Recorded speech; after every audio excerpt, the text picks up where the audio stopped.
The programs have just been wildly popular now in my 5th year of doing these.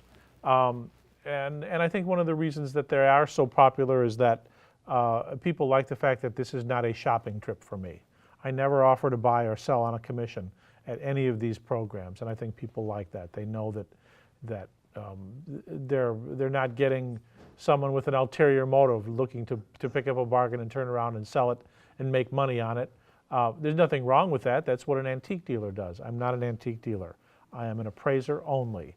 These events that I do and the home visits when I'm in town for these programs are all that I do. And so for people with big things or fragile things or a lot of things, the house call option has been a very popular one. I had one today on my way over in River Falls, and I've got another one tomorrow in Ogali. I've never been, both in Wisconsin. Never been there, so I'm looking forward to visiting Ogali. On my way to Menominee Public Library for my 5th event for the library up there. So if a home visit is something that you would like to explore, you can take one of my cards and we can talk about it today, or we can follow up later on. I'm always happy to follow up after the programs. Here's my phone number here. Here's my email address at the top of my website, so you can contact me anytime. We were talking earlier about Antiques Roadshow. I am on the program. I was on last summer in 2014. I was in Chicago in July of last year, and Charleston, West Virginia in August of last year. So you'll see me one of these Monday nights. They invited me back for the 2015 tour, but at all the dates that they had this year, I was already booked doing this. So I wasn't able to join them for the 2015 tour. I hope that they will ask me back again next year, which actually is the 20th anniversary of the American version of the show. They have not announced the series. You know, all the new programs you see now, we shot last summer. All the events, all the stops this summer which were in Tucson, Spokane, Omaha, Little Rock, Cleveland, and Charleston, South Carolina. Those will start airing in January when the 2016 season begins. And at that time they will announce the 2016 tour. So keep an eye out on when you're watching the program on Twin Cities Public Television, or go to their website. You can also see all of my videos through links on my website that I've done with Antiques Roadshow. We'll talk more about Roadshow during the program today. People often ask how I got started in this crazy business. Like many of you, I began as a collector back in the 1970s and the 1980s. I became a part-time antique dealer. My full-time job was I was a newspaper man. I was a reporter and editor for papers in Green Bay and also down in Rochester. Most of my career was spent in Rochester. So I lived in Minnesota for almost 30 years. In the 1990s, I started writing antique reference books part-time, and I quit the newspaper business in 2002 to write antique reference books full-time. And I've written 27 books on various antique and collectible categories, all of which are out of print now. So the books I wrote on antiques and collectibles have themselves become collectible. So that's not anything I ever expected to happen. But they're still out there. You can find them online.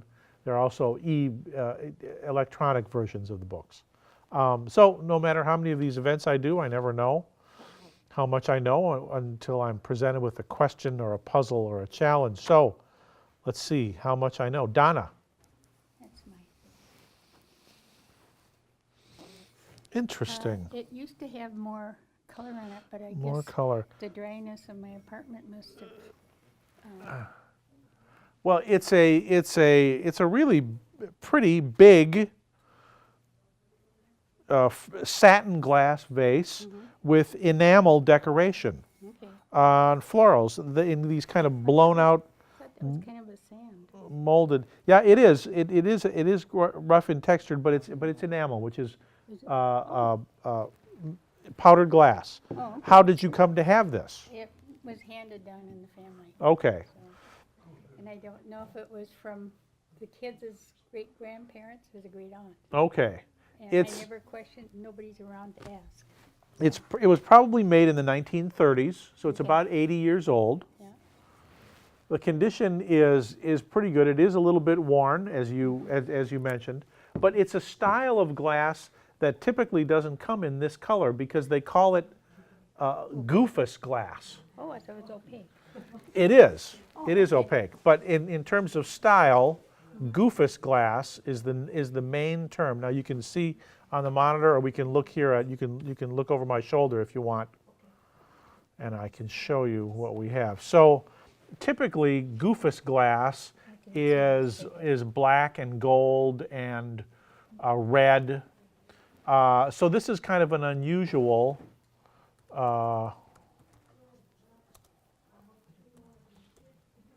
color combination. But I think you'll see when we see some examples here that the style is very similar. Now they all have these kind of molded flowers. See, these here also have kind of exotic words, but this one is kind of an iridescent one.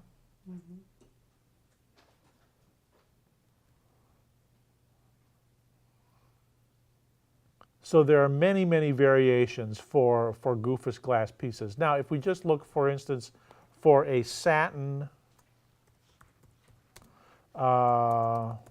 enamel vase,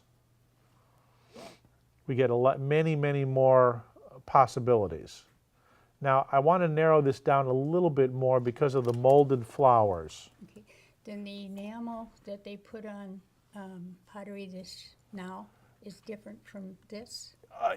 No, it's basically the same. It's still powdered glass, Oh. but this is satin glass rather than pottery. Oh, okay. So I'm just trying to see if we can find one, because it has this kind of baluster form.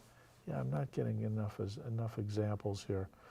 But a satin glass vase decorated with enamel comes in many, many variations. As you can see, there are birds, there are flowers. Would it be like the Venetian glass then? It wouldn't be Venetian. Nope, this was made in America. Oh, okay. Yep. Good question, though. That's an excellent point. Yeah, the Venetian or the Murano glass, that's a completely different category. I want to make sure we get the most recent information here. The condition is okay. It's worn, but it's worn in a way that makes sense in terms of how it was used. It was handled so that I mean, this one here, kind of a very fine blue and white satin one here, right there. And that's just a tiny little one, 3.5 inches tall. And that's still sold for $70. Holy cow. So these are all satin glass vases with enamel decoration. That one sold that for similar? $100. These are very similar right there. These right here, yeah, those are Mount Washington. The pair of those sold for $120. I would say if you saw this in an antique shop today, you'd probably be looking at about $30 or $35 for this vase. Okay. Do you use it? Do you put flowers in it? You should. It's not terribly fragile. Well. It was meant to stand up to a regular wear, Okay. regular wear and handling. Well, So I thanks figure so. one of my children will want it. so, Okay. my grandkids. Okay. So. Well, thanks so much for bringing it. Here's one. I just want to show you this very quickly. This is Smith Brothers, kind of an art glass style. that's Again, pretty. very pretty. $35. Okay. Okay. Great. Thank you. You're welcome. Thanks for coming. All right. Thanks, Donna. Little Town on the Prairie by Laura Ingalls Wilder. I believe I've heard of her. My goodness. With a dust jacket. Now, do you have it in this plastic bag to preserve the dust jacket because you don't want it handled? Yeah, well, just to keep it Okay. from getting ripped. Okay. Right up here. Okay. If you watch Antiques Roadshow, you know how much we love the boxes. With books, it's become the same thing. It's all about the dust jacket. This book, without this wonderful old dust jacket, which is actually in really good condition, is just worth a fraction of what it is with the dust jacket. Now this looks like it's from the late 40s or early, okay, 41, there we go. I believe it's a first edition. Yep, yep. Little Town on the Prairie, 1941, by Laura Ingalls Wilder. There we go, first edition, K through Q. Okay, so and that's just a month notation. How do you come to have this wonderful little book? My mom bought a box of books at a garage sale, Okay, and that was in it. okay, and so have you read this book or? Okay. The thing is, they're wonderful books. I see so many great books in my programs, and so one of the websites I use for looking up information is this one right here. It's called abebooks.com. It's a worldwide network of sellers of used, rare, and out-of-print books. This is like the other one I use, liveauctioneers.com. This is a free website. Anyone can use it. You don't even have to register. You just pull it up, search. You search by author, title, and keyword. Now, because these are retailers, I tend to think their values, they're very optimistic sometimes. But what they have is really detailed condition reports. You can compare the condition of your book with the condition of the books offered here. So we have, looking for using the keyword, we have Little Town on the Prairie, A-I-R-I-E, by Wilder from 1941 with the dust jacket.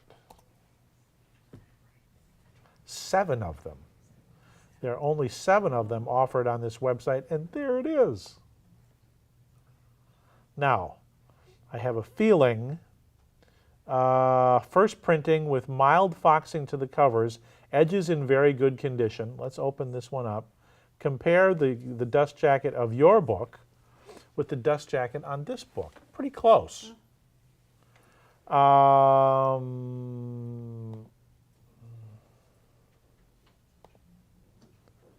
Also, 11-1 K through Q, marked exactly like yours. A bookseller in Phoenix, Arizona, thinks that this book is worth $2,250. Now, yeah, in the antiques trade, there's the talking price, and there's the walking price. Until it walks out the door, you can ask anything you want. You know, personally, I think that's kind of a crazy price for that book. I'm glad to know that someone out there thinks so highly of it. Here's another one. Look at the condition of this dust jacket. That's rough, $2,500. And last but not least, this is a signed first edition, signed by Laura Ingalls Wilder. There it is, and look at the condition of the dust jacket. Now you can get little plastic, clear plastic sleeves to go on these to protect the dust jacket, and I think you should. Now this one also has some chipping, an autographed first edition is being offered for sale for $3,575. Now, let's see if we can find one that has actually sold at auction. We'll go back here to this website, to Live Auctioneers, because that's really, you know, a much better scale of its value. So your mom bought this in a box. Do you know what she paid for the whole box? Probably a couple bucks. Couple bucks. One copy. 2 signed Laura Ingalls Wilder books, Little Town on the Prairie. Look at the condition of that one. And then those Happy Golden Years, also by Laura Ingalls Wilder. 3 years ago, the pair of these sold for $2,400. Now, it's autographed. So that makes quite a bit of difference. Let me see what it says. Both signed by Ingalls Wilder, who died in 1957. So let's go back here. So there's clearly a market for this. For this book. There's another one, $200. That was 7 years ago. Now compare the dust jacket of this one to yours. A little bit better shape. Little bit better shape. But no autograph. Same book, 1941, $200. I would say, this going back 7 years, I would still say that I feel like that's a pretty fair price. Maybe 200 plus. But compare that with the crazy prices for those other sellers. Yeah. So, but you know what? You can contact those crazy sellers and say, hey, you know what? I've got this book. I'll let you have it for half of what you're asking. So, thanks for bringing it. That was fun. Yeah. Sharon, I see so many of these wonderful clocks in my programs. I hardly ever see one that's actually marked Seiko, like the wristwatch. Yeah. Same company. We did get that in Japan. Yeah, yeah. So in the service while over there, or how? No, we were missionaries from 83 to 85. Okay. And our daughter's teacher's husband, for a hobby, antiques weren't of any value to the Japanese at that point. I see the little hand thing came loose, but that's... Yeah, that's okay. And so they would just, New Year's, when they would put all their junk by the trash back, they would put their old stuff away. So he would collect antique clocks and fix them up. Oh, and okay. sell them for a hobby, kind of on the side. Oh, that's a great idea. And then when we did get back in '85, I brought it down to Ed Pagel, our local jeweler, and he did fix it so it'd be usable. Okay. So time and strike. There's one winding hole for the clock mechanism and one for the chiming mechanism. These are usually 8-day movements, so you only have to wind them once a week. Is that the case here? Yep, and I got tired of doing that, so we just had it for decoration. Here's the thing. Here's the thing. The idea of having a chiming clock and the reality of having a chiming clock are two different things. Some people wind them, they make such a racket, they never wind them again. Right. And so in this case, you've got this wonderful kind of press design. They call this egg and dart. Egg and dart design all the way around the face and around the body of the clock. It looks like it's a kind of oak, a straight grain oak. All the major American clock manufacturers, of course, made these clocks in what they call a regulator style. So is that what this would be too? This is a regulator style. Yep. There was a picture of the same clock in the Tribune years ago, Uh-huh. and I cut it out and I saved it, and somewhere along the line, I lost it. Okay. That's exactly the same. Okay, I'm going to open this one up because take a look at this one on the screen. That's pretty darn close. It has the same egg and dart pattern. The quality of the picture is just horrible, but it's still still has this egg and dart design. It doesn't have the extra ring on the inside of the face, which yours does. I mean, there's a way that age sits on a piece, and I like the way that yours has aged. I think it's aged very nicely. This one sold 10 years ago for $60. And I think that's probably the highest price of any of the clocks being offered here. Yeah, because they made this same clock in an electric version. Here's one, time and strike in walnut, wonderful like two-tone face, 22 inches. Yeah, it's about the same size. They were thinking 125 to 175 when it was offered for sale 2 years ago. So I would say, I mean, today to have a clock guy go through, we were just talking about the pocket watch, 100 at least, maybe more like $120. On its best day, it's about a $120 clock in good running order. So I think I'll just continue to use it as a wall decoration. Yeah, rather than wind it, so it doesn't make a racket. Okay. Nice But I clock. was curious. Yep. Thank you. We were intrigued because the paint wasn't flat. The paint is not flat. It's got good impasto. I'm going to ask you to hold that for me, Pat, because I'm going to walk around the front so I can see this. I think it's Henny or something like that. It's what? Henny. Henny. Yeah, it looks like Henne, and you're right. This painting has great impasto, which is what they call the weight of the paint on the canvas. How did you come to have this? Well, we were up in Alaska in the early 70s. Okay. And we were intrigued because it was the paint on it was Yep. flat. Yep. And I think that when in the 70s, this would have been a brand new painting. In the 1960s and 70s, they used these fabric spacers. They were very popular, and so that helps me to date this. The colors are, really vivid and bright, and the way that the paint is applied, as you say, you like the heaviness of it. Not only did they use a brush, but this artist used a palette knife in some of these areas to get these areas here. So let's turn it around so everybody can see the back. It's got all of its keys. The keys are those tapered pieces of wood in the corners that there should be 2 in each corner, so there should be 8. And that keeps the stretcher pushing out and keeps the canvas taut. And if it loosens up, you can just take just lightly tap it with a hammer or something else to just tap them in there and get it to work. Now I'm just going to see if Henny, an artist named Henny, shows up here. She's probably not around anymore. Probably not. Probably not. Well, there are 31 artists here, oil on canvas, but I'm looking for something bright, also that says Alaska. Let's see.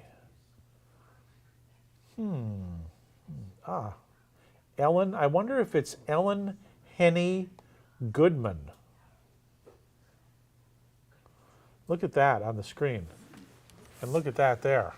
Yeah. Now that looks very, very similar. The paint and everything. Ellen Henny, exactly. Ellen Henny Goodman was born in 1915. Wow. Yeah. And that's there's a signature down there with a big H. Yeah. So that's who it is. It's a woman named Ellen Henny Goodman. Goodman, or Goodale, excuse me.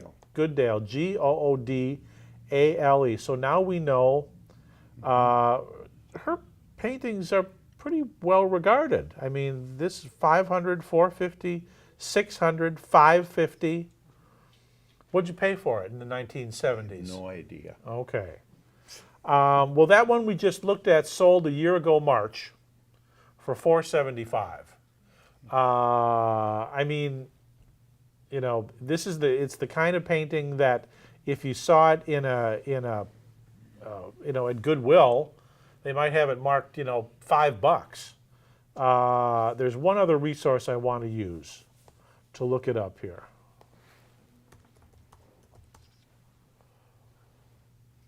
There he is.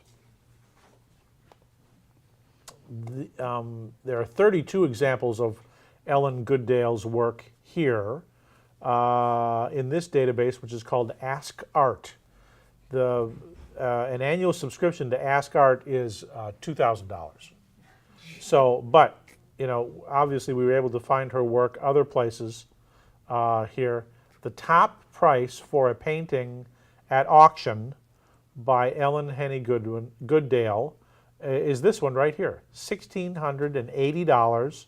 That was 8 years ago, and it sold at Doyle's, which is an auction house in New York. But if you look at her signature there, and there's her signature right there, H-E-N-N-E. There we go. So I'm going to say that if you wanted to sell this today to a knowledgeable collector of Alaska or Western art. There it is right there, that same one that's sold again. Look at how similar it is to yours. She was good on these trapper places. On the little huts, yes. Yeah. Yep, yep. I'm going to say $400. Okay, So that was fun. that was fun. Yeah. I won't put that in my garage sale. Don't put it in the garage sale. Or if you do, call me first. Okay. This was my mother's. Okay. And I remember it as a little girl. Okay. I can't wait to see it. So I don't know if it's red. I don't know what pottery it is, but she Okay. always had it out and displayed lots of good stuff in there. So yeah, I mean, I can just see this full of filled celery or Yes, she deviled had. eggs or all kinds of good hors d'oeuvres. And it's just screaming 50s, 1950s. You've got that kind of robin's egg blue, almost a teal with the gold decoration. This would have been a console bowl that might have had matching serving pieces. There might have been matching candlesticks. But this was made in California. It says 2440 on the back, USA, Cal Style, CALSTYLE, right on the back, Cal Style, and it's just screaming 1950s Catalina Island. Okay. So let me just see if we can find another example here. I don't think it's a tremendous, although it's mid-century, which is a design that a lot of people favor today. Not that I would ever get rid of it. but No. it's, I had that or a Red Wing pottery dish. Yeah. And I picked this one. If you saw this in an antique shop today, probably about $20, I would say. Okay. Yeah. I should have brought the Red Wing pottery. No, well, but you know what? If we want to do this again next year, if Heidi wants to bring it back, Oh, I'll come. please do. Yes. Okay. All right. Thank Thanks. Gerhard Baker, it looks like Baker with 2 Ks, signed gouache. Gouache is a type of chalky, opaque watercolor. And yeah, and I mean, I would have guessed pen and ink, but it's the old Ford station with a visible gas pump there. Wow, how did you get this? Well, I collected Texaco pieces. Oh, sure. I was in an antique mall Yep. in Milwaukee, and this is where this artist worked out. I Oh, painted, okay. and I found it there. Okay. Well, it's, I love the fact that it's this monochromatic. It almost looks like Illustrator art, like it had been used to illustrate a story or a magazine article or something like that. But I have not heard of Gerhard Baker. Went on the internet. You got some information on him? Cool. There we go. 1906 to 1988. Born in Solingen-Wald, Germany. Oh, he had a lot of. Well, he was very big, as it says in the WPA. Let's see if we can find any more about him in our database here.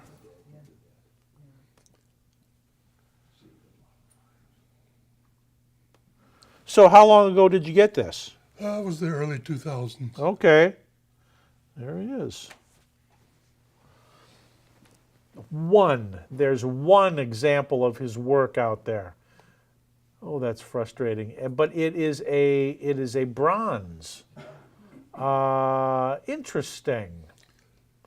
When I looked, there was one painting, and it was listed at $2,000. Yeah. That's all I could find. Yeah, yeah. And now here's a painting right here, but it doesn't look like it had actually sold. Completely different style. Let's go back here. So I mean, can I ask what you paid for it? Less than what it says there. Okay. It says $195 on the back. I think that was a pretty fair price. but there sometimes he shows up in other databases. Thanks for holding that up there, by the way. Yep, there's nothing else in this database. I mean, the bronze that we looked at there, that sold for how much? 1,500.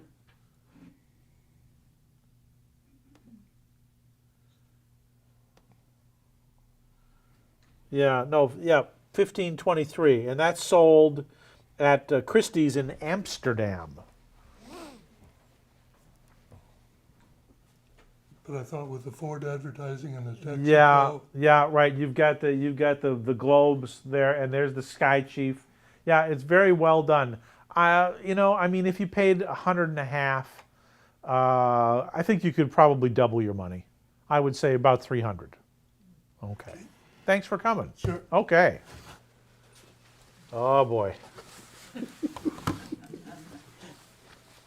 That was in my grandpa's cabin, and I remember it from back in the early 60s, so I have no clue So how old it is or, does it work? yep. It does. works. It's It a does light work. and it The works.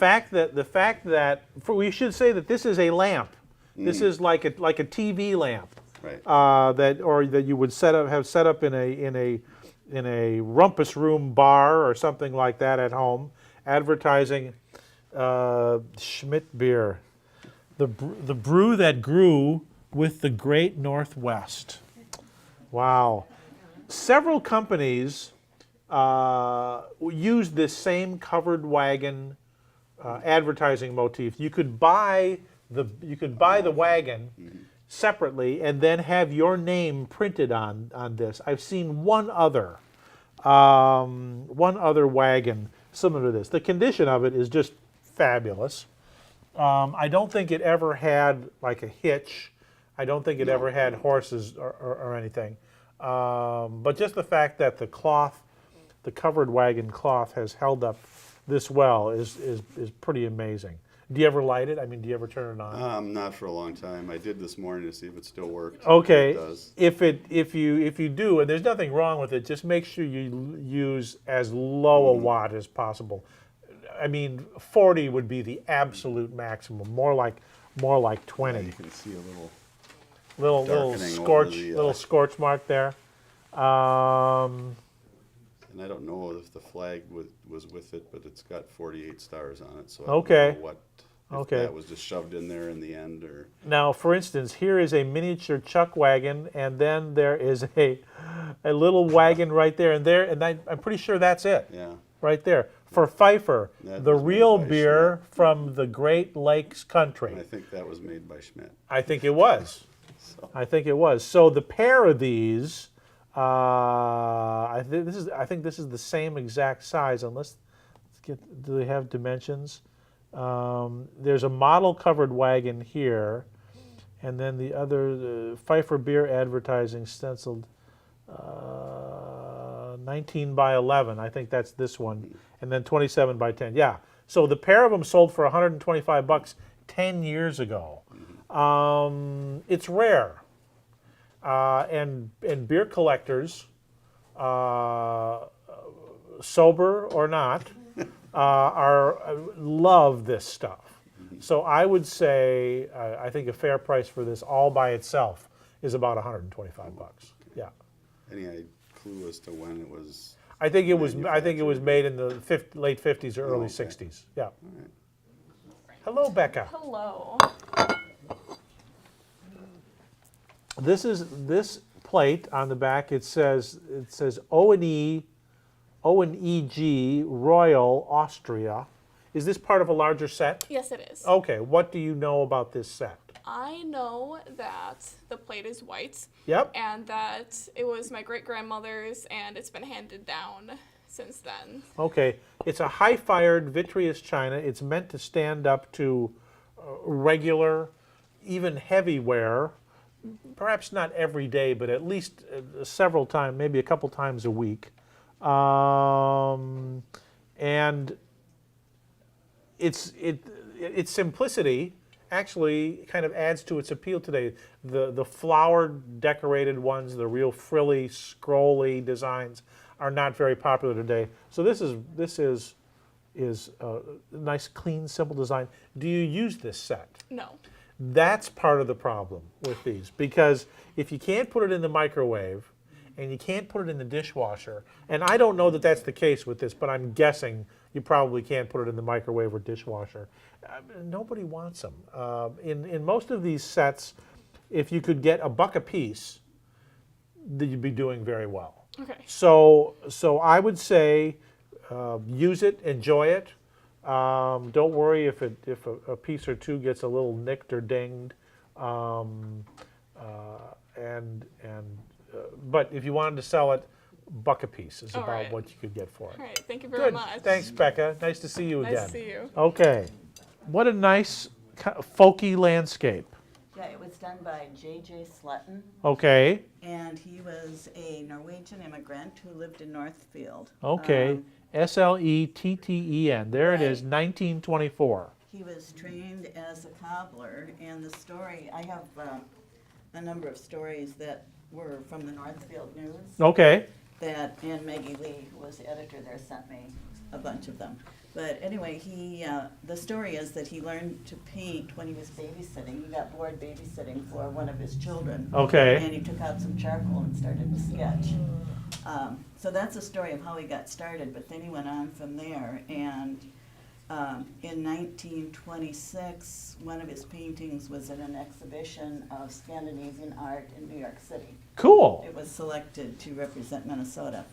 Well, you know, it's as idealized landscapes go. It's pretty straightforward. You've got the snow-capped mountains framed by the fall foliage, and the little cabin tucked away there. So it's an imagined scene. I mean, I'm sure he wished that he was there in the mountains painting this, but it's still, you know, as a folk painting, which is how I would classify this. It's a little flat. It's a little naive, but that's part of its appeal. Right, he was untrained. Right, he was a self-taught artist, and so and are there other examples of his work around that you know of? There are quite a few of them in Northfield. Okay. If he is a Northfield favorite, then it's funny because people tend to have an affinity for local artists. You take one step outside of town, and the value Right, just right. plunges. In Northfield, I would think that someone who collected his works or wanted to add, if we wanted to add this to their collection, $400 or $500. Over here in Cannon Falls, less than half that, I would say. Okay. Maybe a couple $100 on a good day. And again, she was just noticing that there's a section of the frame here, and I'm just noticing here that this is also an old repair. See this? Oh, it is. Look at that. Yeah, it is. That's completely different from all of this other molded decoration. This section right here, Is repaired. someone put clay in there and then tried to make it look like it was part of the original. It's molded plaster, so that is very Okay. the frame has no value if beyond the painting. Okay, So don't worry about that. okay, yeah, this artist also did portraits. He did O.E. Rolvod. Okay, yes, And I he was the think that- governor, right? and Yep. that's it. Well, he's the author of Giants in the Earth. Okay. Peter Victorious. Okay. And so on. And he had several other portraits that he had done. So he Okay. was, known Yeah. throughout the state. Yeah, actually. yeah. Okay. There's a small handful of really well-known Minnesota artists. Alexis Fournier would be number one. Dewey Albinson would probably be right up there. And who knows, maybe Sletten as Right. well. So good. Okay, very good, thank you. So it's worth more than the $10 my brother-in-law was going to sell Yes, it. yes, Okay. much more. Plates. Dorothy C. Thorpe Incorporated, California. Hand-decorated crystal with sterling silver. Well, that's interesting. So what do we know about Dorothy Thorpe? Well, I went online and looked her up, and she has a lot of different things she's made, but I didn't see these plates on there. So how do you come to have these? My mom had them, Okay. and then she gave them to me. She never used them. Somebody gave them to her, and she had them packed away. So, I mean, as a category, they would call this silver overlay, because it's sterling silver on glass. Looking at the style, you can tell a lot by looking at the style of a label here. And this says, how to care for your Dorothy Thorpe, California, hand-decorated crystal with sterling silver. Just the style to me says like 1950s. Does that Okay. make any sense? That would, yeah. Okay. Let me just see if there's any more of Dorothy Thorpe's stuff out there. Now, do you ever use it? No, Okay. she gave them to me, and I had them. Yeah, and again, Packed that unfortunately they end up like this, stacked, in Yeah, a cupboard or in a box in the basement or in the attic or something like that. yeah.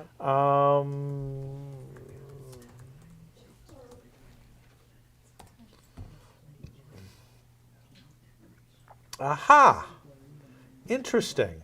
Now here is a set, a punch bowl set, and I think you'll recognize it right away by Dorothy Thorpe. That same simple silver overlay, very minimalist design.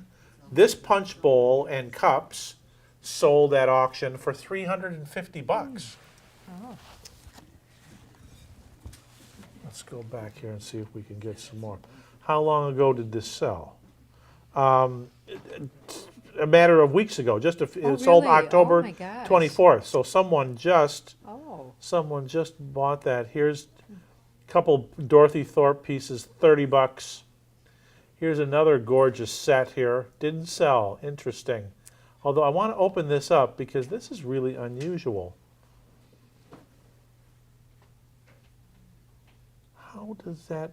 chip dip. Oh, there we go. So the chips go in here, and there's the dip, and then toothpick holder for cocktail weenies, I suppose. Look at that. But this kind of,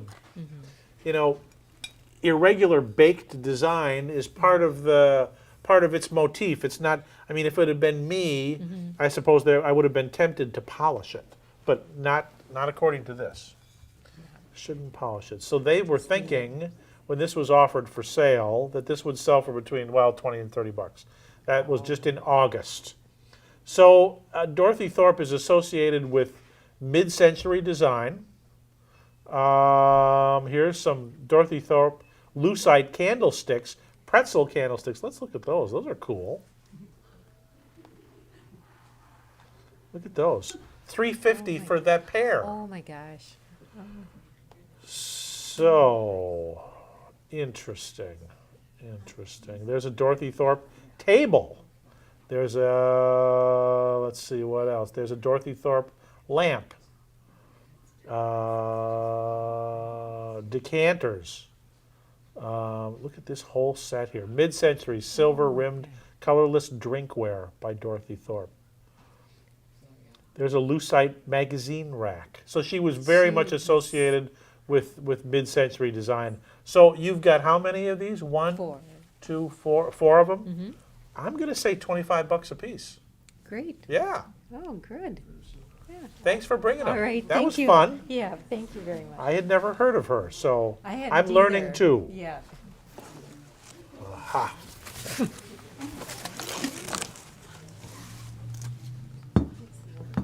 A lot of mid-century stuff. Then I have 12 cups.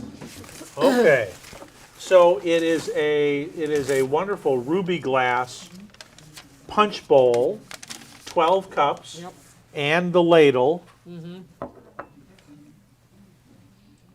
And you can just imagine someone dipping in there, and that's how you got these little flakes here around the top, little flakes. Yep.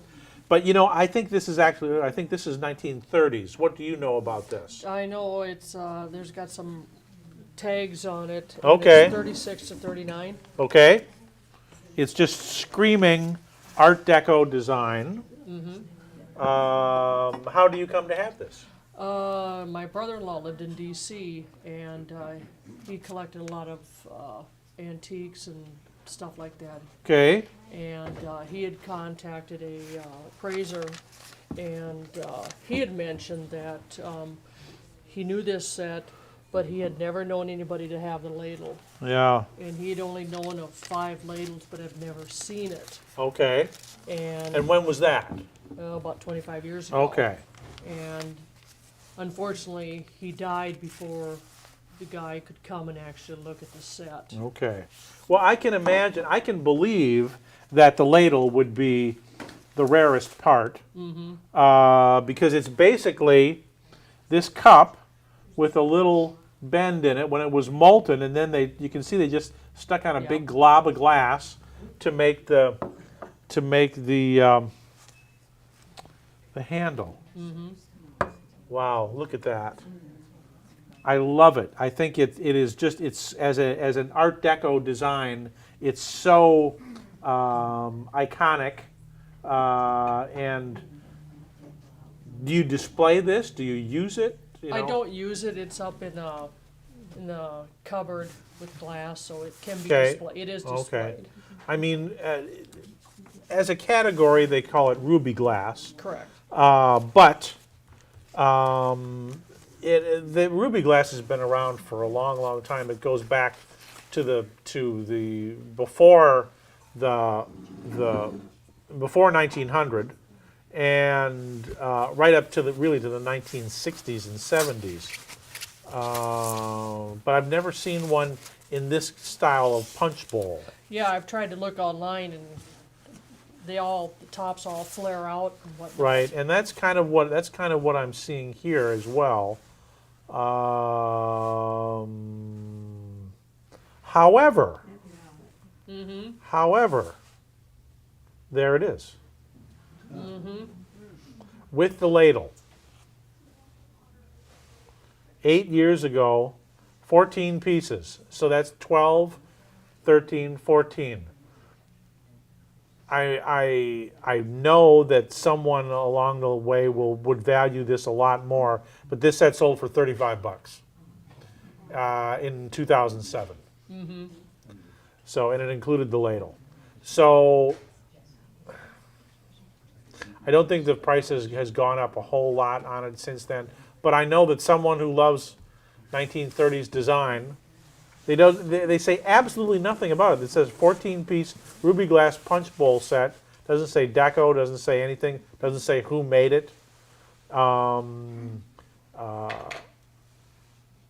Who sold this? Dada. They're in Nazareth, Pennsylvania. My buddy Jeff Evans out in Mount Crawford, Virginia would probably know more about it. If you look up Jeffrey Evans auctions and take some pictures and send them to him and say, what do you know about this set? Jeff is a wonderful guy. He's got all kinds of great knowledge. I'm sure he'll be able to help you. I think I understand that these are not rare. Okay. Not that rare. So Okay. I do but mostly I wanted to learn about it. So you just got 3 pieces? Yeah, Okay. and this just recently, within the last few years, a shelf fell on it. Okay.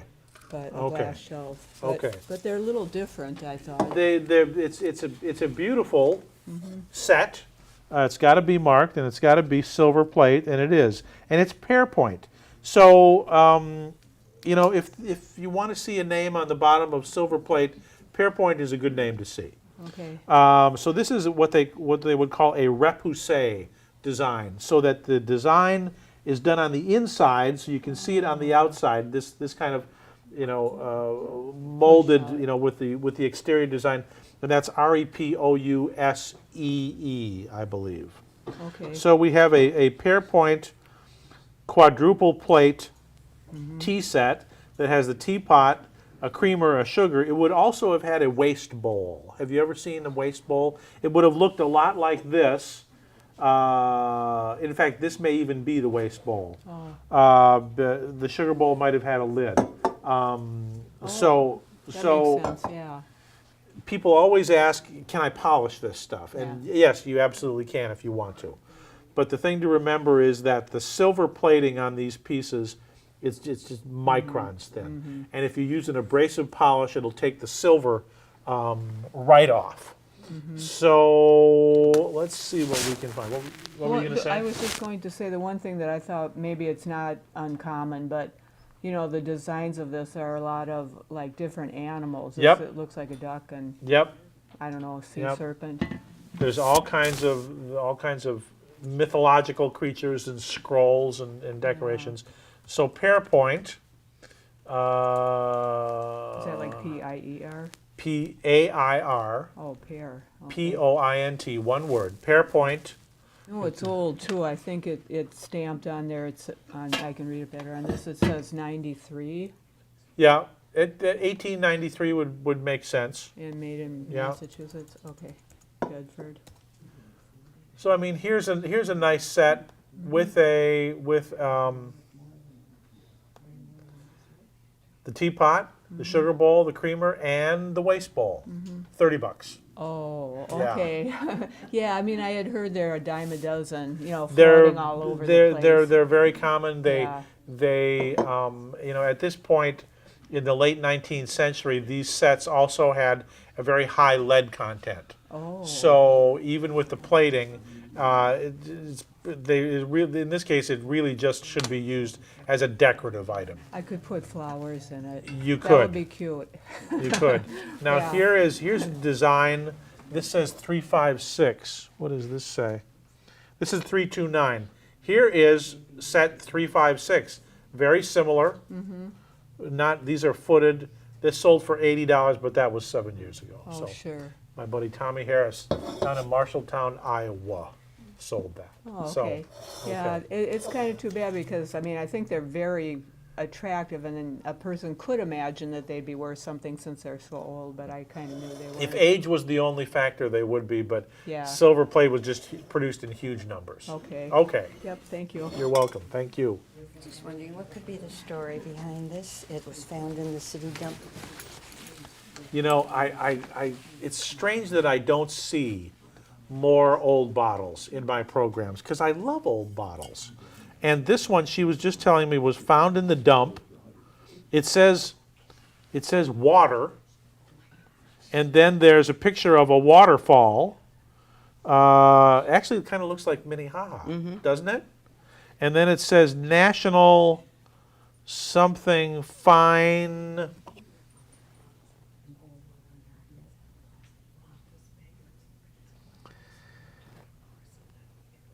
Can't tell. There's just the fact that it has a label on there that survived it all is fairly amazing. So you found it in the dump. How long ago was that? When did they build the mall? The Mall of America? The mid-70s. No, the competing Mall of Cannon Falls. Oh, the Mall of Cannon Falls. Okay, is that back when you still had a stoplight on Highway 52? Yep. Back in the day. Maybe not even a stoplight. Yeah, it was probably just a 2-lane road then. And so there was a dump somewhere around there. Yeah. And who was rooting around in the dump to find this?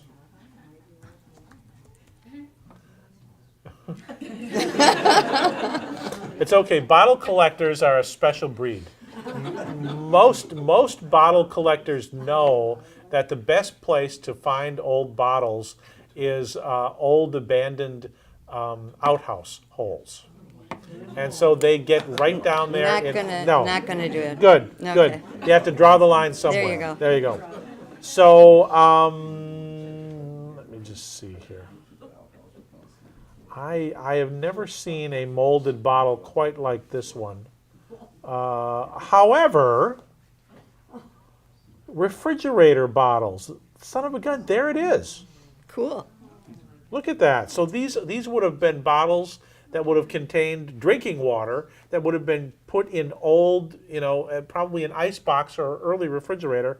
I'll be dipped. Look at that. 2 glass refrigerator water bottles embossed with the word water and a waterfall scene, 1 quart and 2 quarts. Well, this has got to be 1 quart, right? Tallest 9 3/4 inches. There it is. Also, Tommy Harris sold this one. He sold the pair for $20. Cool. Yes.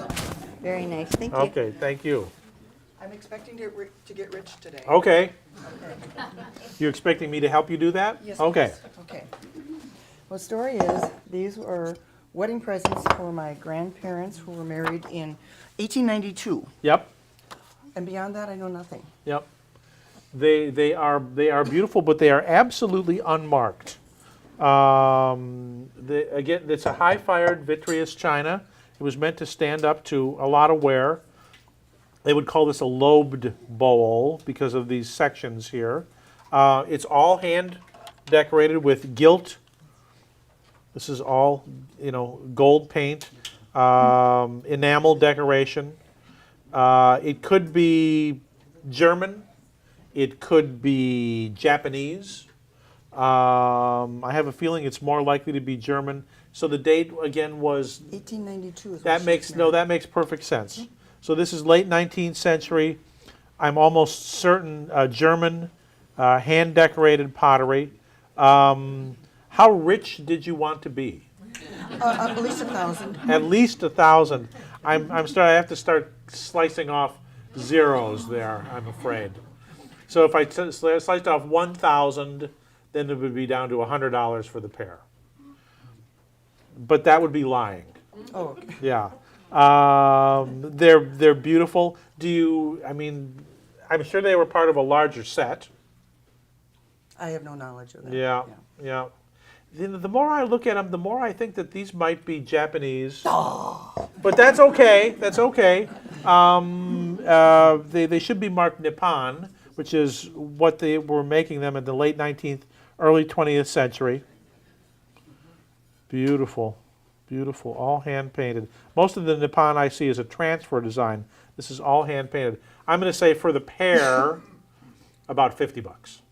Okay. Okay. They're not for sale, sorry. They're beautiful. They're just crying out to be marked some way, but I don't see any mark anywhere. It's strange. All right. It's strange. Okay. Thank you. You're welcome. Thank you. Very nice. What do you know about this picture? I don't know much. Oh. I bought it at a garage sale this summer. Okay. The owner told me he had bought it in China many years ago. Okay. And I thought it was sort of a Zen Japanese painting. You know, Zen is a good word to describe it. Like most good Oriental art, it has a wonderful kind of a calming, peaceful quality to it. It's very asymmetrical. You've got the crane standing in the water and the bird above. Right. And it's not done like the Western style, a lot of cross hatching and many strokes. Each stroke is meant to be Right, exactly. It has a very specific function, a very specific design. Now, I encourage people who go to garage sales and rummage sales and flea markets to take along a magnifying glass. I did look at it with a magnifying glass. You did, okay. Because I can even see without looking at it that the image is made up of a fine dot pattern. And the dot matrix tells me that it's a picture of a picture. It's a photomechanical print. Oh, okay. So it's not an original work of art. I'm Yeah. sorry to hear that, but Yeah. I understand. Yeah. You know, and so it's a reproduction. It's a reproduction, right? So do you remember what you paid for it? $5. $5. If you wanted to sell this today, you might be able to double your money. Maybe. Maybe. But that's before or after taxes. Well, yeah, we don't want to. For $5, I don't think we want to worry about Well, I taxes. still like the painting. It's I still do nice too. painting. It's a beautiful. As we said, it's still a beautiful image. It's just a photomechanical print. Okay. Okay. Thank you. You bet. Oh, I like her a lot. Made in occupied Japan. So this almost certainly was one of a pair, or part of a set that might have included other figures, male and female, in these very stylized poses. There was a time when occupied Japan ceramics held a certain, cachet. There was a pretty strong collector group that grew up around them. I love this piece. It's very, very actually 1930s style, but clearly made from somewhere between 1945 and 1951 when the Korean War began and the Japanese occupation ended. How did you get this? My mother picked it up at a garage sale. Okay. It's an interesting combination of a geisha design, but of a woman in much more 20th century style. Very, I mean, you know, the hair says the Andrews sisters. So it's very, very interesting. So Occupy Japan does not have the same cachet that it once did. However, having said that, they're still very, very collectible. There's black memorabilia. That piece sold for $130. There are pieces that are, you know, courting couples in 18th and 19th century dress. You know, like these here, $60 for the pair. Like these here. But this, now see, that's a little bit 15 inches tall. That looks like a similar style, $50. You know, I mean, I think she's in fabulous condition. I love the decoration. I love the style. I love the whole kind of attitude of the piece. I think $50. 50. Thank you. Okay. Ugliest little thing. Ugly. You know, it's a little lobster bank. My mother must have gotten it when she was a kid, and there's some paint on it. I'd like to know how to take that There's off. some, yeah. It's just paint. Right, yeah. Wall paint. Yeah. Well, it's clearly marked Germany. This was part of a whole set of these lobster decorated pieces in this same color pattern, but I've never seen a bank. And I mean, once you put the money in there. I want it to be more than Carol's with those 2 dishes. With the 2 dishes? I want it to be worth more. Okay, let's see what we can do here. She made fun. It's German. It's German. It's about 100 years old. Oh, for sure. You know, but it's early 20th century. And again, I've seen this whole style in serving pieces, not banks, but doggone it, there it is right there. Oh, for crying out loud. Huh. So now what are these other? Souvenir of Attleboro, Massachusetts. But this one doesn't have anything. This one on. doesn't say anything like that. It just says Germany on the bottom. So what does it say? 3 lobster-themed banks that sold a year ago, October, almost to the day. No, it was in October, so it was last year, for $190. about $60 a piece. So it beat 50. It sure did. Just by that much. This says circa 1920, so we were right, about 100 years old. Yeah, my mother was born in 1909. Yeah. There's some more of them. Look at them. Look at them all. Oh my gosh. Here's one. $70. $70 for the pair. Oh, whoops. For the pair. Here's one all by itself, $50. Souvenir of Syracuse, New York. Huh. So these were just little novelty banks. So I mean, with the paint. Yeah, how do you get that off? It's enamel, so I don't know how. I mean, you could try just some little paint remover. Oftentimes, nail polish remover will do it too. Oh, okay. So, So homely. yeah, nice little bank. Thank you. Okay. Good. Pretty. Ah.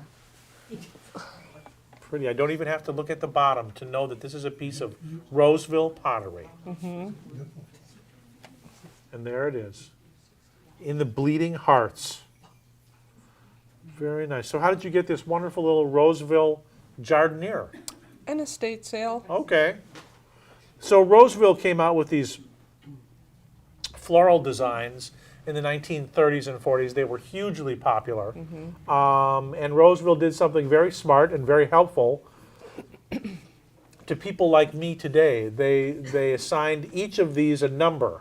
So this is 651 refers to the Roseville, refers to the Bleeding Hearts design. So anything marked 651 has the Bleeding Hearts, and this is 3 for 3 inches, referring to the highest or the maximum dimension. In this case, the height. So we have Roseville 651. Let's just leave it at that because you'll see the whole range of them. Often these little jardinières had little pedestals. I think this one was too small to have a pedestal. So there it is, the Bleeding Hearts in blue. Here it is with this kind of dusty pink background. There's one with the jardinière with the base, very fancy. So a year ago, this whole collection of 4 Roseville pottery items, Micans, they're out in Alameda, California. So there was a 651-4. That's this one right here. So 1 inch bigger, and actually it says 4 of them, but there's 5. Look at that. There's clearly 5 pieces of Roseville there. That sold for $225 for everything. So do you remember what you paid for this one? $1. $1. A whole dollar. I think you're probably looking at more like at least $25, I would say. Okay. And Nice can little you tell me what those little marks Those are? are little notations by the modelers. They may have thought that that was a second there, that they didn't like the glaze, or there was some okay. other flaw because it's got a little X through it. So they may have sold that as a second. All right. Okay, Thank you. you're welcome. You don't know what this is? No, it looks like some award of some kind. Well, it's pretty amazing. And it looks like there's an emu on top of it, and a little Palm or something. palm leaf, and then there's a shield for some design. So it's clearly a presentation piece, but it's made out of an emu egg. Okay. How did you come to have this? Got it in a little antique store in England. Okay. England makes sense because the emu egg decorations like this were just screaming Victorian design. They were just fascinated with the natural world, and so when they figured out how to use these designs in silver plate pieces like this, they became very, very popular. Bingo. You found some? Yeah. Look at those. See, this is why I get the big money. 19th century Australian silver-plated emu egg. There it is. Oh, wow. A little bit different. And it's got there's a kangaroo, there's a vine decorated. But just this past December, this sold at auction for 400 pounds. The pound is about $1.55 right now, I think. It's about $600. Yeah, yeah. So what'd you pay for this one? I don't know. Do you remember? 5 pounds. 5 pounds. Well, I think that was a good investment. But you can see that's a very, very similar design. Now I want to just take off the silver plate and see if because you'll find some really elaborate decorative items. There we go. There, one Australian, 4,000 Australian dollars. Oh, that's for probably that this one. one, yeah. Silver mounted. No. You think that's this one? Yeah. Okay. 1,600. There's one where the shell is actually carved. 550. Here's a whole bunch of them. 550. So anyway, it was a Victorian, More like a commemoration thing than an award. Yeah, I think it was a presentation piece. Thank you for your service to the hospital. Here, take Here's this your egg. here's your emu Here's egg. your egg. Yeah, right. Yeah. Okay. Okay. Thank you. You're welcome. That was fun. A tray, yeah, Okay. Just my parents or my grandparents or.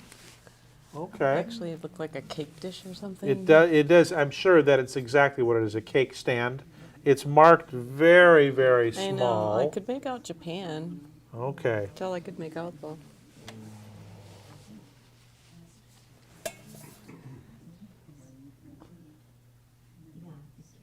Hand-finished, silver-plated Japan.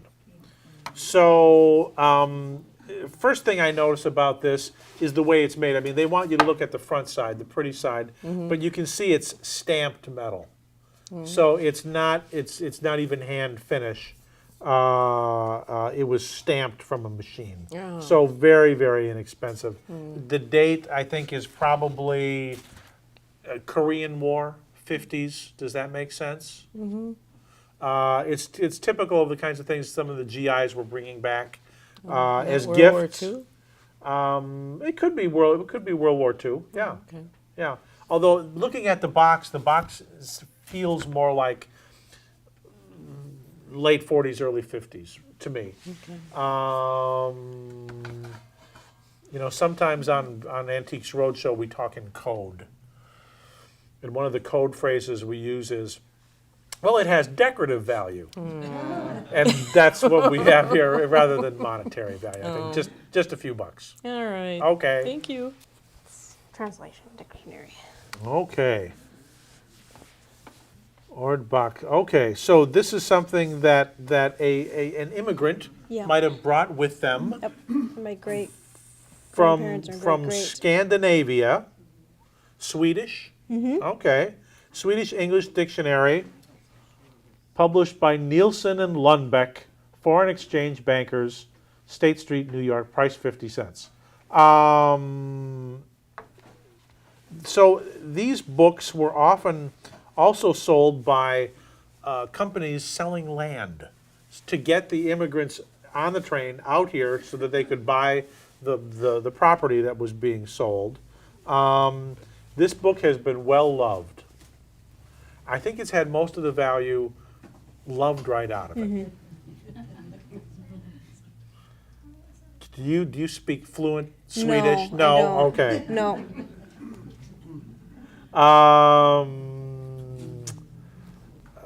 I think it has more sentimental value than anything else. This book will be sent postage prepaid to any address in the United States or Canada upon the receipt of 50 cents in stamps or cash.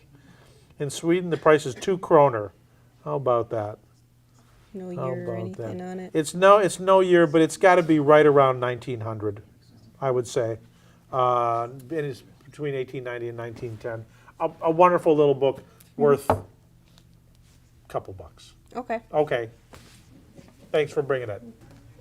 P&D, your hired hand, feed handling equipment, authorized sales and service. Okay, turn around so everyone can see it. It's on really heavy plastic stock,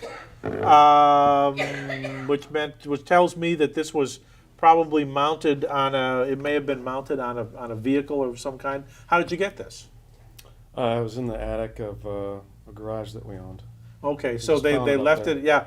Yeah. I hear that so often, people leaving things behind in attics. Advertising, there's always going to be a market for it. A lot of that has to do with condition and the materials. In this case, the condition is fair. The material is plastic, so I think it's from the 1960s probably. It doesn't have any other. So is it around here? Was this a Minnesota company, do you think? I have no idea. Yeah. We just saved it because I thought the cow was cool. I think the cow reminds me of the Borden's the Borden's cows. It's a nice piece of 1960s advertising. Not a tremendous amount of value though, but I would say 25 bucks. Okay. Okay. Thank you. Thanks. Full disclosure, the Petersons and I go back a long way. Back to my days as an antique dealer when I lived in Rochester, and they had the excellent taste to buy a painting from me, but not this painting. Let's hold it up so everyone can see it. Thank you. Thank you. So again, also Scandinavian, right? It's got to be. What do you know about it? Well, in 2011, the Blondell Motel and Antique Store across from St. Mary's. Yes. They liquidated all of their merchandise. Okay. I went to the auction that was held over at the Okay. fairgrounds. And it's the painting, what we know about it, it's at 1864, and they call it Lapland Boy, which I believe is in the very northern part of Norway. They are now called the Sami people. They used to be called Laplanders, but you're absolutely right. This is a Sami design on his shirt, and it needs a little help. Yes. So I'm guessing if the Blondels were selling it, it probably had, well, not necessarily a big ticket, because they had great stuff. They would get containers of great Norwegian and Scandinavian things shipped over there that they sold at their corner, antique shop under the hotel. Is the hotel still there? It's a different name now. It's a different name now. Okay. They for many years I used to go in and see the Blondels all the time. So can I ask what you paid for it? A few $100s. Yeah, I think that was a fair price. The thing is, how much more money do you want to put into it to have it restored? Right.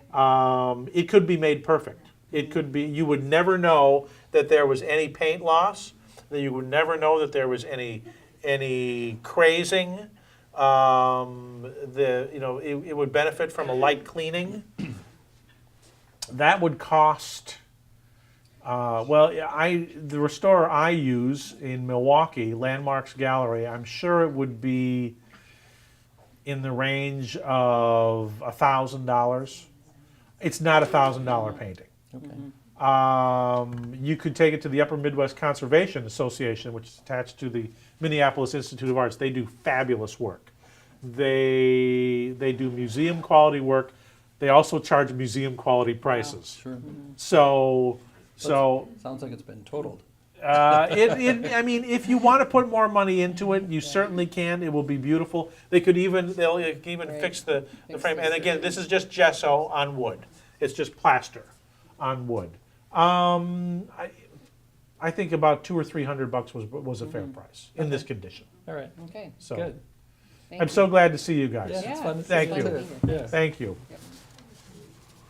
So they are botanicals, and they are in these fancy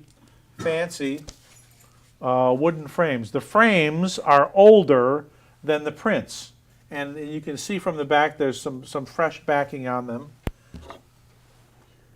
The prints are photomechanical, so the frames date from about 1890. The prints date from about 1930. They are photomechanical prints. So we don't know anything about them other than what we are seeing here. $10 a piece. Wow. Yeah. The frames are nice. If he wanted to take the prints out, throw them away, and use the frames for something else, he wouldn't have to worry about throwing away anything terribly valuable. All right. Okay, and then Cindy. Wow, it even has the insert. That's pretty rare. So this would have been part of what's called a table set. There would have been this covered butter. There would have been a creamer, a sugar, and a spooner. The spooner just held the spoons for when you were. So it's made by Homer Laughlin. Interesting. So that means that they were made in East Liverpool, Ohio, right there on the border with West Virginia. So this little piece right here would have gone, I'm not sure that it actually fits with this one, but it's clearly been together a long time. Shaved ice goes underneath. This goes on top of the shaved ice. Oh. And then a big glob of butter goes on top of that. And it keeps the little insert keeps it from getting wet from the melting ice, but the ice keeps it cold. So really serious. This was what happens, the animal fat and butter gets in there. So it discolored. Yeah, that's what, you see it a lot in the bottom of cookie jars when they made them with lard, which is why they tasted so good. That's right. And it all settles down into the crazing of the glaze. So as an orphaned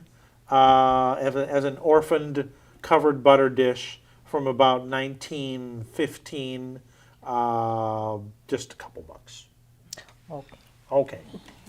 Thank you. We'll keep that. Good. Okay, all together, Oh, there's no place like home. There is no place like home. It says so. That angel there is thinking all about it. So this was an embroidered design on the pattern was already there. In 1890 is about when it was made. It was once very colorful, but it hung in the sun. Mm-hmm. How do you come to have this? I bought it at an antique store. Okay. The condition, almost like a chenille, is pretty good. Do you remember what you paid for it? I think I paid $5. I think that was a fair price. I loved it. I thought it was pretty. Most of the time when I see these, it's in German. It'll say some kind of design. God bless this home, or something like that. So it's interesting to see it in English. I think that's one of the first times I've seen that. Still nice piece in wonderful condition, but faded. So I think $5 was about right. Okay.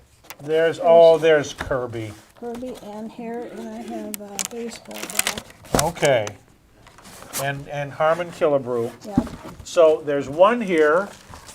Well, that is, Okay. this is the one. I Okay. didn't have time to get them out. That's all right. That's all right. So Kirby Puckett, Louisville Slugger, and there it's signed. So you've got Harmon Killebrew autographing a Kirby Puckett baseball bat. And there's, they're home runs. I was Right. on both of them. Right. Touch 'em all, Kirby. Remember? Yeah. What a guy.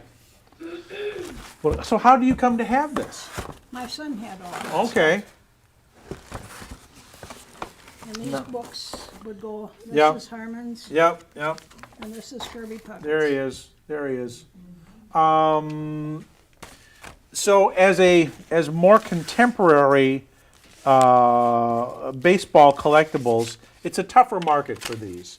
It's you generally have to wait a long time before you can recoup your investment. Now both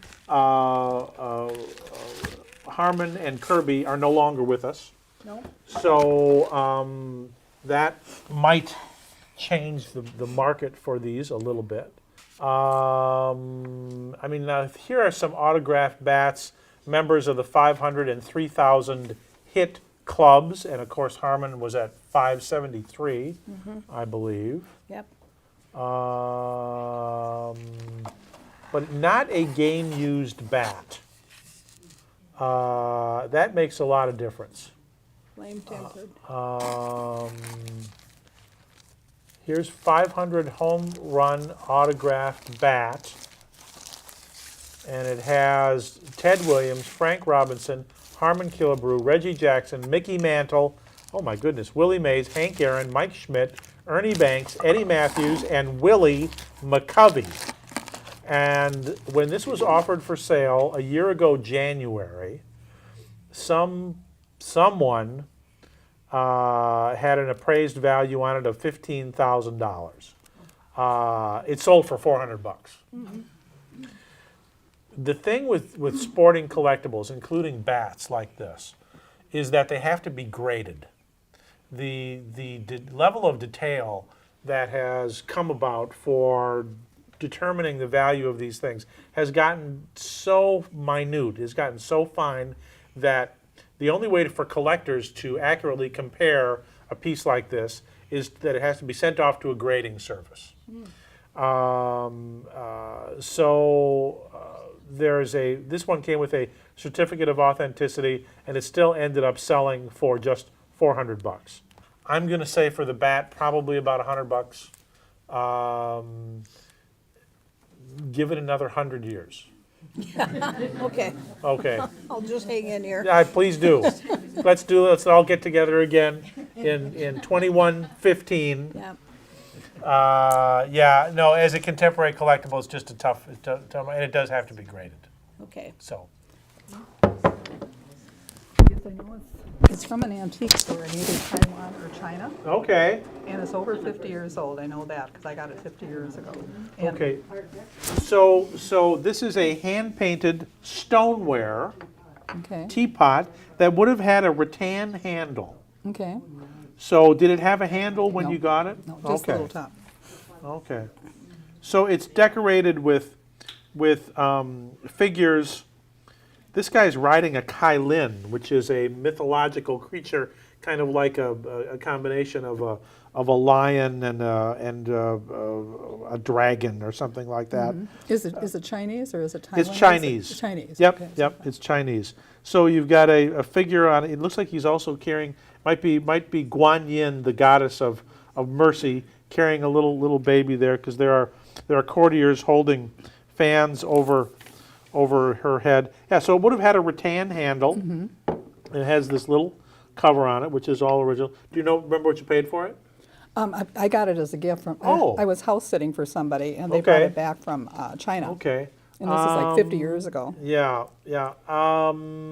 It's very folky. I mean, it was made quickly and inexpensively. I think Okay. when it was made, it was quite inexpensive. I think it's still quite inexpensive today.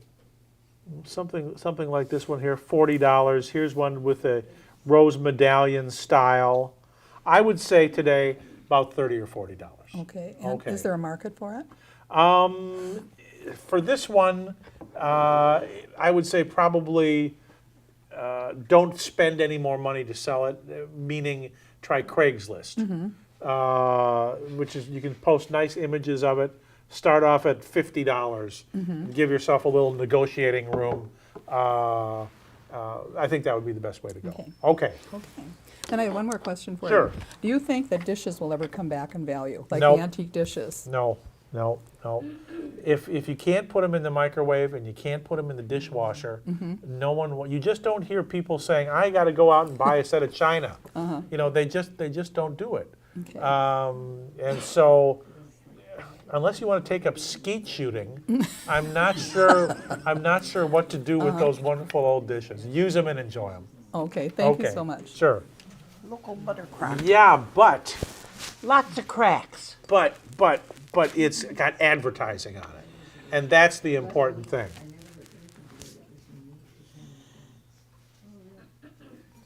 So how did you get this wonderful old butter crock? Probably at an auction.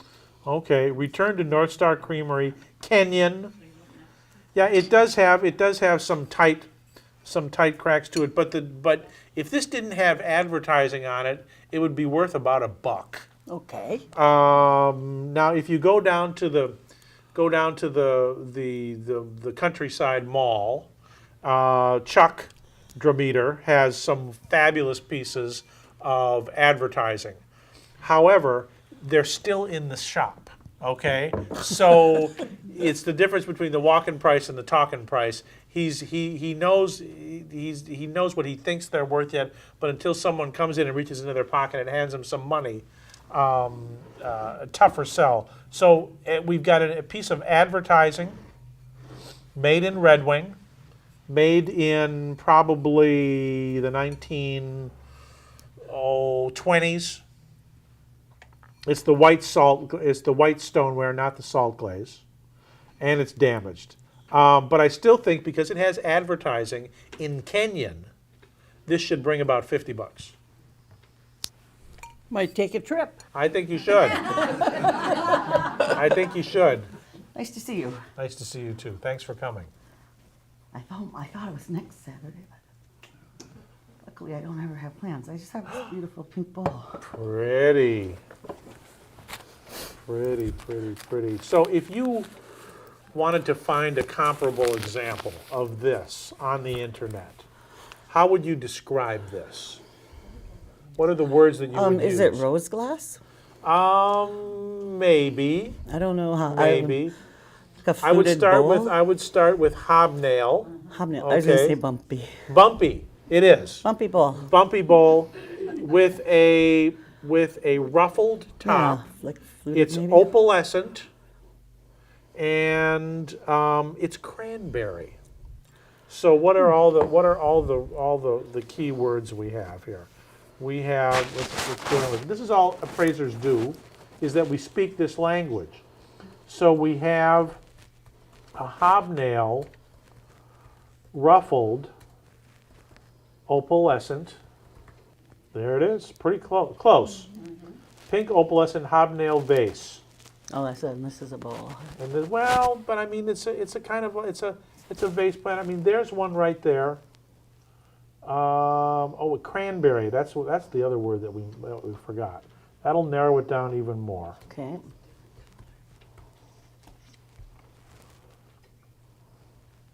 '78. We're down to 78 items. So here they all are. And then you can see the color is right. This is also cased glass. So in other words, it has this opaque area on the top and then clear on the bottom. Here's a whole load of vintage cranberry opalescent hobnail art glass. That's pretty close. Yeah, look at it all. I want all of it. There it is. There it is. Okay. So let's just go through the whole list. See, very pretty. Tumblers. Little, here they are.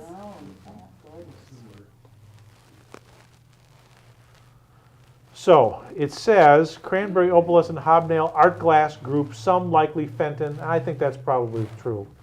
I think Fenton made this. The whole gang sold in July of this year for $175. Oh, wow. For everything. Yeah. So there's 11 pieces. So about, $15 a piece. Wow. Yeah. I'll keep it forever. I would too. Yeah. Paper. Okay. Very pretty.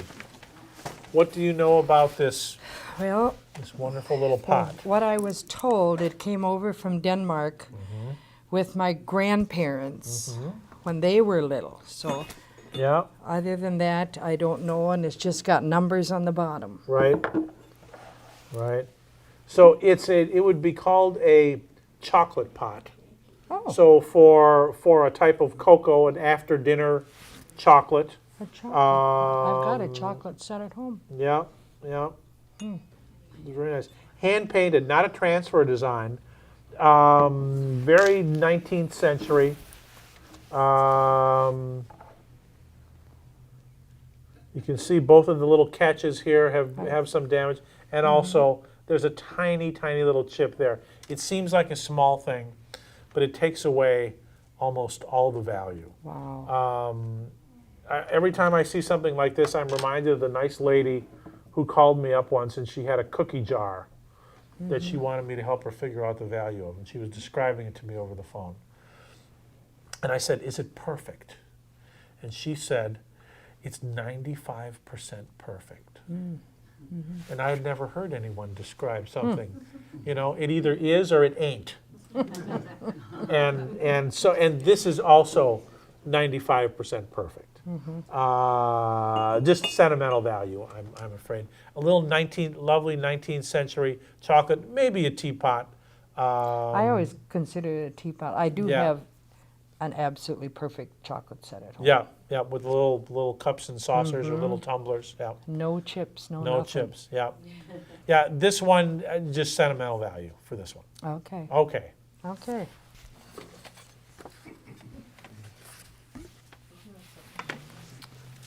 What a lovely hanging plate.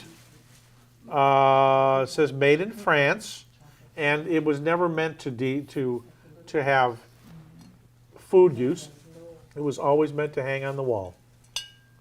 So it's signed E. Terrier, Terrier, and it's all hand painted. A Dutch scene. There's a canal. There's a milkmaid carrying a bucket. There's a little boat there. Do you know how she got this? Yes. Oh, okay. Read from the card. My dad brought the plate home to me. I don't know where he got the plate. I was about 5 years old in 1945 when he gave it to me. I'm 75 years old, so it is at least 70 years old and probably older. Yeah. And she lived in East Liverpool at the time. East Liverpool, Ohio? Yes. Oh, that's funny. We were just mentioned talking it about earlier. right. We were just talking about Homer Laughlin. So I mean, this is a souvenir plate from the early 20th century, hand painted, and it's signed E. Terrier. I mean, I have a feeling that this is the kind of thing that, artists were selling, along the canals as souvenirs. Sure. To in this case, departing GIs. Yeah, there's a Dutch scene there. Underglazed plate signed. This one's very pretty. Yeah. Yeah, this is more of a kind of like a Campere design rather than this one, which is a painterly picture. But I'm still going to say the condition is great. It's all hand painted and signed. $80. Okay. Okay. Thank you. You're welcome. Thank you. Look at that. Turn that around there. What are the odds that a 5-gallon jug in Cannon Falls is not Red Wing? And there it is. Yeah. There it is. How did you get this? It was sitting in an old granary that I cleaned out for Really? someone. Yes. The condition is pretty good. I mean, I don't see any cracks. Don't see any nicks or dings or anything like that. There's a little bit of crazing in the glaze. Buckeye Pottery Company, Macomb, Illinois. Well, I do these appraisal programs down in the area around Macomb, and I see a lot of this design stenciled. It's about 100 years old. It was made near the end of the stoneware era, when the companies were trying to transition from making storage pieces like this, utilitarian, to making more art pottery designs. If this was a Red Wing, a nice 5-gallon Union stoneware Red Wing jug, the market for them today is pretty soft. $25, $30, I think, tops today. That's about the same for this one, about 25 bucks. The condition is fabulous, and the stencil on the front is also in great shape. So that was a nice perk. Yeah. Did they pay you well for cleaning out the other building? No. No? Okay. Well, you got 25 bucks right there. Oh, that's a warmer for a stove. Is that what it is? Yeah, I'm pretty sure that. Well, you can see it's scorched on the bottom side. So how did you get this? I think it came from, I'm not sure exactly. Could be my mother's, I don't remember. We got it hanging on the wall in the kitchen right now. Well, and that's a good way to display it. But yeah, I mean, this would have been on a wood or coal-fired stove that would have sat on top of there, and it would have kept the right, just for a warming pan, basically, almost like a chafing dish. But you can see it's all scorched. There's the top. There's the back where it was scorched sitting on top of the hot stove. Condition is great, but as a wall hanger is probably the best use for it. Just a few bucks. Okay. But now at least you know that it's a warming pan. Okay. I was gonna say, I was fishing in a remote spot in the Cannon River, and all I saw was this much sticking out of a rock And bank. so you dug the paddle It and right. took me over an hour to get to the bottom, and I didn't know if it was going to be broke or not, but that's what I found. Oh my, Ernst Yeah, I Fleckenstein. checked their website. They were in business from the 1850s on, but I could not find any pictures of a bottle like that from them. Faribault. Wow. Well, beer collectors, as we talked about this earlier when the gentleman brought in the wonderful little covered wagon lamp, love these early beer bottles. This, you can see it's faded a lot, but the teal green, this kind of teal blue green, that's the most common color. But I guess I didn't realize that there was a brewery in Faribault. But they had pictures of their old bottles, but none of them like that. So they don't know how far back that went. Well, that's got to be 1880. Yeah, so I was don't you think? Yeah. Let's just see if any comes up. There are some great bottle collecting websites, and bottle collectors generally don't fall into the same category as other glass, even though they're almost all glass. It was actually just like half a mile from here, so it must Really? have washed down from Faribault. Well, but I mean, they would have been selling their beer, Oh, yeah, all that around was, the area. I guess a lot.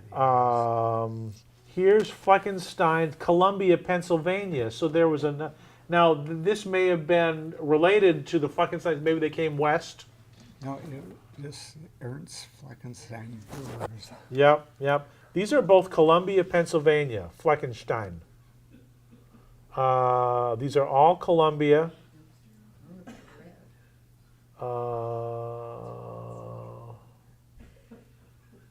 None from Faribault yet. Not a one.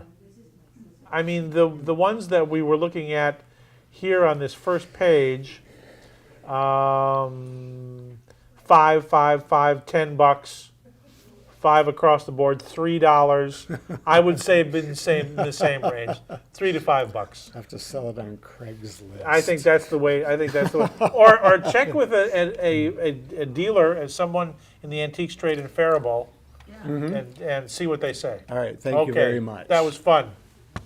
Oh well, oh my. Well, so that's Graciela Rodo Boulanger.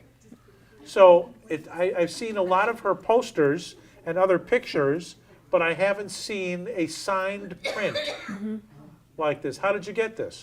I've had it since college, and that was a Okay. long time ago. There's a lot of Boulanger's work out there, and her work is very, very distinctive. She always does these kind of hapless children with riding bicycles. If you've seen other examples of her work, and with balloons. This one, there's a boy riding a bull. And I have looked at it online, and I can find it, but not signed and numbered. Okay. And I get confused about litho and print and that. This is a lithograph, but it is signed in pencil and numbered. There are 255 of her works signed in pencil. Let's see if we can find one with a bull. There is another boy with a bull. Not this same one, but similar style. Same kid with that same striped shirt. There's the same signature. And she is a Bolivian artist. I think she is still with us. I think she's still around. $225, 2 years ago. I would still say a couple hundred. Yeah. Cool. Yeah. Okay. Then that little thing. And a fish decoy. Now, the market for fish decoys, and this is a nice one. These would have been dropped in the hole, in the ice hole. They really used it? Oh yeah, this was to draw the fish in, either for spearing or for catching with a line. They were weighted, but there was a company up in Osakis that was making these in huge numbers, and they almost single-handedly killed the market by making such good reproductions. So that looks like I suppose, a bluegill or a crappie? I don't know. I think it's a bluegill. Maybe it's a crappie. Let's just see here. Well, that's a really nice one. 125. Let's see, bluegill.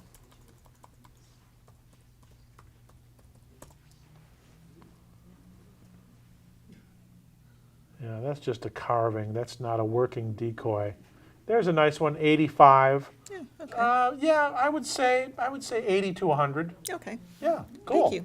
You're welcome. Thank you. Let's put it on the table so everyone can bask can bask in its glory. Oh my gosh. No, Well, first, there must be a story. Now, the last piece you brought in, you said, oh, there's no story. There's got to be a story with this. Well, this was my neighbor's. Okay. And he moved out, and my daughter was about 6, and she just had to have it. Wow. So it's been in my basement ever since. There are some 1960s lamps out there that are very, very collectible and desirable. But- This ain't one of them. It's a library donation. Oh man, oh man. Okay, so I've stored it for nothing. Well, but you know what? Oh gosh, take it to Goodwill. It doesn't work It- either. right? Yeah. Take it to Goodwill. Take a $20 tax deduction. They'll probably I've charge seen. me. I've been doing this now for 5 years. I've seen some really ugly lamps. None of them come anywhere close to this one. You win the prize for the ugliest lamp I've ever seen. All right. Well, at least I know I can throw it away now. Oh yes, you with a clear conscience, and the sooner the better. Yeah. All right. Okay. You want it? No, thank you. No. Very delicate little. It's got to be sterling silver. Little bit of turquoise. How did you get this? My son, about 10 years ago, my son was at an estate sale and he bought a box full of record albums. Okay. And when he took it home and emptied it out, this was at the bottom. Well, it's signed. Someone cared enough about it to sign their initials, or maybe that was. I think that's two persons. I think this was a presentation from one person who cared for someone else a lot and signed their initials because there's a little I could see ampersand. there was something. There's a little ampersand in the middle, so it's like T and J or something like that. But it is just the lightest weight. I don't see any sterling mark on it, which tells me it's probably coin silver. But it's a sweet little ring, $10. Okay. Okay. That clears that. That's the big finish. Thank you all for coming. Hope you had fun. And hope to see you again sometime. Thanks.